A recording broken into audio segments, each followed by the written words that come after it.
Si on avait à parier sur les probabilités, elle favorise pour l'instant l'esprit critique. Et c'est vrai encore aujourd'hui. Stéphane Bureau. Bonjour Stéphane. Salut Mario. Le week-end de Pâques, une occasion peut-être de ressourcement spirituel pour le président Trump qui est revenu au bureau hier matin dans de toutes nouvelles dispositions.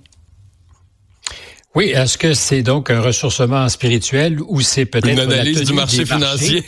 Je sais pas. C'est possible.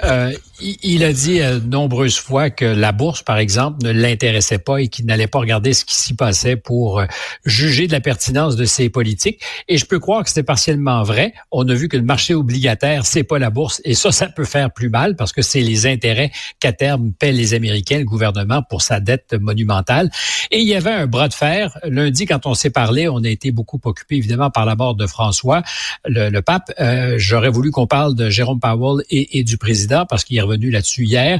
Il y avait quelque chose qui se dessinait comme un bras de fer entre le patron de la Fed, l'équivalent de la Banque du Canada aux États-Unis, sinon que la Réserve fédérale chez les Américains, ça compte pour les Américains, mais ça compte pour la planète entière et pour l'ensemble des marchés financiers, parce que c'est eux qui donnent le là. C'est eux aussi qui assurent depuis toujours la stabilité du dollar, qui est une valeur de refuge traditionnelle. Ce n'est pas le cas depuis 3 semaines, on en a parlé. En général, quand les bourses dévissent, on achète des obligations américaines, on se dit on parque notre argent en sécurité. Les investisseurs, dans les tempêtes boursières des dernières semaines, n'ont pas fait ça. Ils ont plutôt acheté de l'or, parce que le dollar américain, on n'a pas vraiment confiance ou on a moins confiance.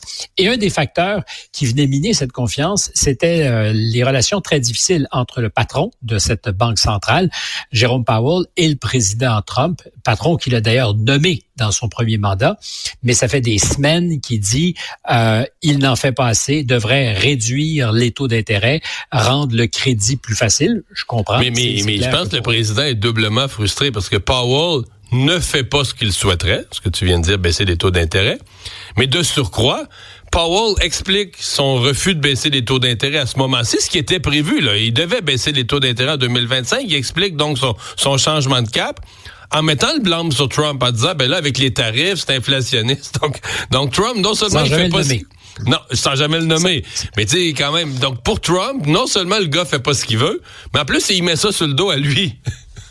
Oui, parce que le job du patron de la Fed, c'est 2 choses. C'est de s'assurer que l'inflation ne soit pas galopante, puis s'assurer que le chômage ne parte pas à la hausse. En général, quand le chômage part à la hausse et que tu as une récession, tu baisses les taux d'intérêt pour ajouter du gaz. Et quand il y a trop de surchauffe, tu montes les taux d'intérêt. C'est ce qu'on a connu pour éviter l'inflation. En ce moment, il est dans une position très difficile parce qu'il y a peut-être une récession à l'horizon. Puis on voit un petit essoufflement. Je dis bien petit. Pour l'instant, rien n'est confirmé. Mais il y a aussi une possibilité d'inflation avec les fameux tarifs douaniers de Donald Trump et ça le fatigue souverainement le président. Il voulait congédier, en fait, il n'a jamais dit qu'il allait le faire. Là-dessus, il faut lui donner raison. Il n'a jamais annoncé qu'il allait. Mais quand tu traites le patron de la Fed de loser, ce qu'il a fait lundi, et que tu reviens presque tous les jours en disant il est en retard, il va être en retard sur la baisse des taux d'intérêt. Quand tu dis que c'était ce qui était prévu, les marchés l'avaient escompté, puis on pensait, comme la Banque du Canada, que la Banque centrale aux États-Unis ferait la même chose. C'est pas arrivé. Puis c'est vrai qu'historiquement, la Réserve fédérale, avec ou sans Trump, a souvent été comme... la cavalerie dans Lucky Luke, ils arrivent après la bataille.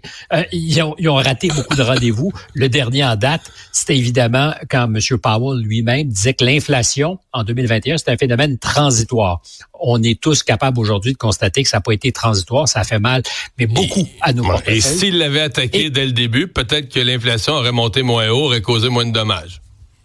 Exact. Donc, il faut pas penser que la Fed est une institution au-dessus de tout soupçon. Loin s'en faut. Et particulièrement en matière de conflit d'intérêts, mais c'est une autre conversation qu'on aura peut-être un jour.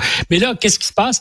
On voit qu'au lendemain ou quelques heures après que le FMI, d'abord, ait constaté l'évidence, la croissance économique mondiale va être moindre ou devrait être moindre si les droits douaniers sont appliqués, 0,5% sur l'ensemble du commerce mondial. C'est pas la fin du monde, mais c'est quand même marqué.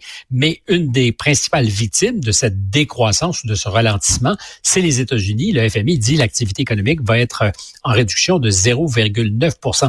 Alors, hier, comme par hasard, alors que le FMI, à côté de la Maison-Blanche, discute de toutes ces choses et que on constate que les déclarations sur la Réserve fédérale ont fragilisé les marchés.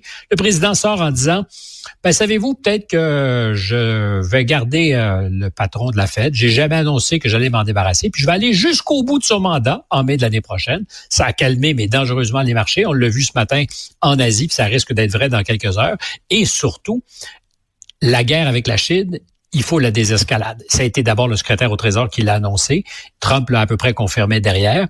Alors, est-ce que c'est une concession? Est-ce qu'il vient d'ouvrir le jeu? Les Chinois, ce matin, ont dit, les portes à la négociation sont grandes ouvertes. Mais le fameux premier pas, l'impression que c'est quand même... On se demandait qui allait céder et faire le premier pas, là.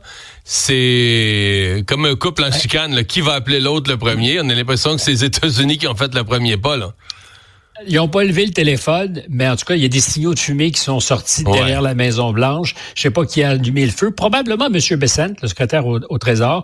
J'aime pas dire qui est parce qu'on a employé cette expression qui, quant à moi, est nauséabonde, des adultes dans la pièce. Mais c'est quelqu'un qui connaît dangereusement les marchés, comme Trump du reste, mais qui est peut-être celui qui est aux côtés du président en ce moment. On n'est pas la souris pour entendre toutes les conversations, mais à l'occasion lui dit, savez-vous, Monsieur le Président, il y a des choses qu'on devrait éviter de faire. Et là, peut-être, c'est d'en rajouter dans le conflit avec la Chine, conflit commercial. Et ils ont envoyé un signal très clair. Les Chinois ont répondu du tac au tac ce matin. Si vous voulez une guerre, on est prêt à la livrer, on ira jusqu'au bout, on va pas fléchir, mais on pense que les portes sont toutes ouvertes. Alors, soudainement, on est dans un monde un peu différent.